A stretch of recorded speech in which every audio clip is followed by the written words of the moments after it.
ଆମେ ପୁଣି ଆଉ କେତେକ ବିଶେଷ ଓଡ଼ିଆ ଶବ୍ଦ ଆଉ ତା'ର ବିପରୀତ ଶବ୍ଦ ଜାଣିବା, ତା ସହିତ ତା'ର ଅର୍ଥ ଗୁଡ଼ିକୁ ମଧ୍ୟ ବୁଝିବା।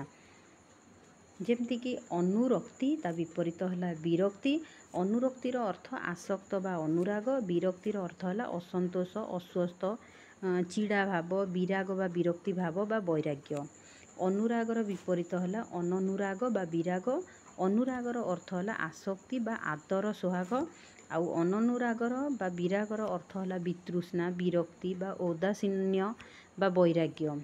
ଅନୁରାଗୀର ବିପରୀତ ହେଲା ବିରାଗୀ। ଅନୁରାଗୀର ଅର୍ଥ ହେଲା ସ୍ନେହୀ, ଆସକ୍ତିବାନ, ଆଉ ବିରାଗୀର ଅର୍ଥ ହେଲା ବିରକ୍ତ, ଉଦାସୀନ ବା ନିସ୍ପୃହ। ଅନୁରୋଧର ବିପରୀତ ହେଲା ଆଦେଶ। ଅନୁରୋଧ କ'ଣ ନା ସ୍ୱାର୍ଥ ସିଦ୍ଧି ପାଇଁ ଅନ୍ୟକୁ ପ୍ରାର୍ଥନା କରିବା, ଆଉ ଆଦେଶ ହେଲା ଆଧିପତ୍ୟ ଜାହିର କରିବା। ଅନୁଲୋମର ବିପରୀତ ହେଲା ବିଲୋମ। ଅନୁଲୋମ ହେଲା କ'ଣ? ଅନୁକୂଳ, ଯଥାକ୍ରମ ବା ଅନୁକ୍ରମ, ଆଉ ବିଲୋମ ହେଲା ପ୍ରତିଲୋମ, ବିପରୀତ ବା ବିରୁଦ୍ଧ। ଅନ୍ତଃର ବିପରୀତ ହେଲା ବାହ୍ୟ। ଅନ୍ତଃ ମାନେ ଭିତରେ, ମଧ୍ୟରେ, ମନରେ। ବାହ୍ୟ ହେଲା ବାହାର ବା ବହିର୍ଭାଗ।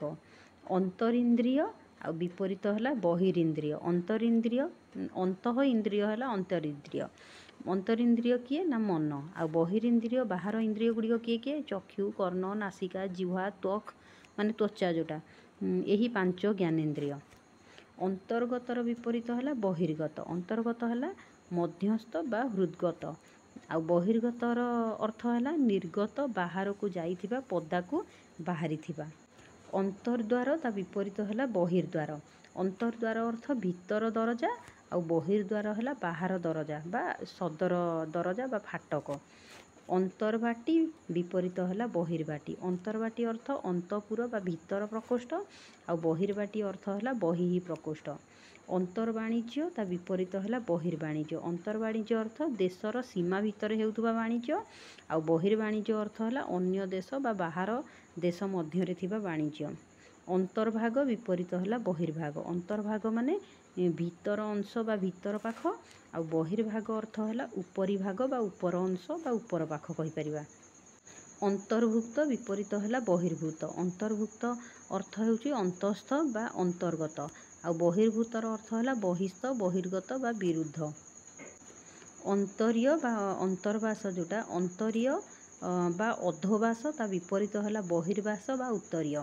ଅନ୍ତରୀୟ ବା ଅଧୋବାସର ଅର୍ଥ ହେଲା କୌପିନି, ଗଞ୍ଜି, ସେମିଜ, ସାୟା ଯେଉଁଟା ଭିତରେ ପିନ୍ଧନ୍ତି, ଆଉ ବହିର୍ବାସ ବା ଉତ୍ତରୀୟ ହେଲା ଅନ୍ତର୍ବାସ ଉପରେ ଯେଉଁଟା ପିନ୍ଧାଯାଏ, ମାନେ ଯେମିତି ଧୋତି, ଶାଢ଼ୀ, କୁର୍ତ୍ତା ଇତ୍ୟାଦି।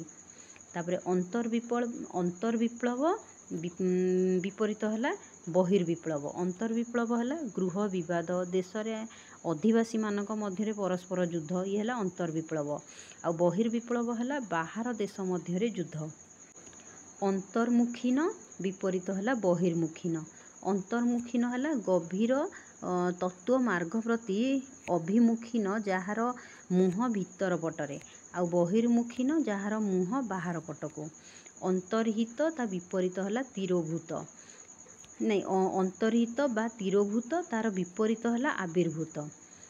ଅନ୍ତର୍ହିତ ବା ତିରୋଭୂତର ଅର୍ଥ ହେଲା ତିରୋହିତ, ଚକ୍ଷୁର ଅଗୋଚରକୁ ଗତ, ଆଉ ବିପରୀତ ଆବିର୍ଭୂତର ଅର୍ଥ ହେଲା ଉଦ୍ଧିତ, ପ୍ରକାଶିତ ବା ଅଧିଷ୍ଠିତ। ଅନ୍ୟର ବିପରୀତ ହେଲା ଅନନ୍ୟ। ଅନ୍ୟ ମାନେ ଅପର ବା ଭିନ୍ନ। ଅନନ୍ୟ ହେଲା ଅଭିନ୍ନ, ଏକମାତ୍ର, ଅଦ୍ୱିତୀୟ ବା ଅତୁଳନୀୟ। ଅନ୍ୟଗତି ତା ବିପରୀତ ହେଲା ଅନନ୍ୟଗତି। ଅନ୍ୟଗତି ଯାହାର ଅପର ବା ଭିନ୍ନ ଗତି ବା ଉପାୟ ଅଛି। ଅନନ୍ୟଗତି ହେଲା ଯାହାର ଅପର ବା ଭିନ୍ନ ଗତି ବା ଉପାୟ ନାହିଁ। ଅନ୍ୟ ଦୃଷ୍ଟି ବିପରୀତ ହେଲା ଅନନ୍ୟ ଦୃଷ୍ଟି। ଅନ୍ୟ ଦୃଷ୍ଟିର ଅର୍ଥ ସ୍ଥିର ନିବଦ୍ଧ ନଥିବା ଦୃଷ୍ଟି, ଆଉ ଅନନ୍ୟ ଦୃଷ୍ଟି ହେଲା ସ୍ଥିର ନିବଦ୍ଧ ଦୃଷ୍ଟି ବା ଏକ ଦୃଷ୍ଟି। ଅନ୍ନର ବିପରୀତ ହେଲା ବ୍ୟଞ୍ଜନ। ଅନ୍ନ ହେଲା ଭାତ ବା ଖାଦ୍ୟ, ଏଠି ବ୍ୟଞ୍ଜନ ହେଲା ତରକାରୀ। ଅନ୍ଦର ବାହାର, ଏଇଟା ହିନ୍ଦୀରେ ବି କୁହାଯାଏ ଅନ୍ଦର ବାହାର। ଅନ୍ଦରର ଅର୍ଥ ଭିତର, ବାହାରର ଅର୍ଥ ବହିର୍ଭାଗ। ଅନ୍ଦାଜ ତା ବିପରୀତ ହେଲା ବେଅନ୍ଦାଜ। ଅନ୍ଦାଜ ଅର୍ଥାତ୍ ଅନୁମାନ, ବେଅନ୍ଦାଜ ହେଲା ଅନୁମାନର ଅତୀତ ବା ଅପରିମିତ। ଅନ୍ଧର ବିପରୀତ ହେଲା ଚକ୍ଷୁଷ୍ମାନ। ଅନ୍ଧ ହେଲା ଦୃଷ୍ଟିହୀନ, ଚକ୍ଷୁଷ୍ମାନ ହେଲା ଦୃଷ୍ଟି ସମ୍ପନ୍ନ। ଅପତ୍ୟର ବିପରୀତ ହେଲା ଅନପତ୍ୟ। ଅପତ୍ୟର ଅର୍ଥ ହେଲା ପୁତ୍ର ବା କନ୍ୟା ବା ସନ୍ତାନ ଅନପତ୍ୟ ହେଲା ନିସନ୍ତାନ। ଅପମୃତ୍ୟୁ ବିପରୀତ ହେଲା ସ୍ୱାଭାବିକ ମୃତ୍ୟୁ। ଅପମୃତ୍ୟୁ ମାନେ ଆକସ୍ମିକ ଦୁର୍ଘଟଣା ଜନିତ ମୃତ୍ୟୁ। ସ୍ୱାଭାବିକ ମୃତ୍ୟୁ ହେଲା ଜରା ଜନିତ ମୃତ୍ୟୁ, ରୋଗ ହେଲା ବୃଦ୍ଧାବସ୍ଥାର ମୃତ୍ୟୁ। ଅପରାଧୀ ବିପରୀତ ହେଲା ଅନପରାଧ ବା ନିରପରାଧ। ଦେଖ ରାଧି ହବନି, ଧ ହବ। ଅପରାଧ ଅର୍ଥ ହେଲା ଦୋଷୀ, ଅନପରାଧ ବା ନିରପରାଧ ହେଲା ନିର୍ଦ୍ଦୋଷ। ଅପେକ୍ଷାର ବିପରୀତ ହେଲା ଉପେକ୍ଷା। ଅପେକ୍ଷା ଅର୍ଥ ସବୁର ବା ବିଳମ୍ବ, ପ୍ରତ୍ୟାଶା, ସବର ଯେଉଁଟା କୁହନ୍ତି ଅପେକ୍ଷା କରିବା। ଉପେକ୍ଷା ମାନେ ଅବହେଳା, ତାତ୍ସଲ୍ୟ, ଅବଜ୍ଞା କରିବା ବା ଅସ୍ୱୀକାର କରିବା। ଅପେକ୍ଷିତର ବିପରୀତ ହେଲା ଅନପେକ୍ଷିତ।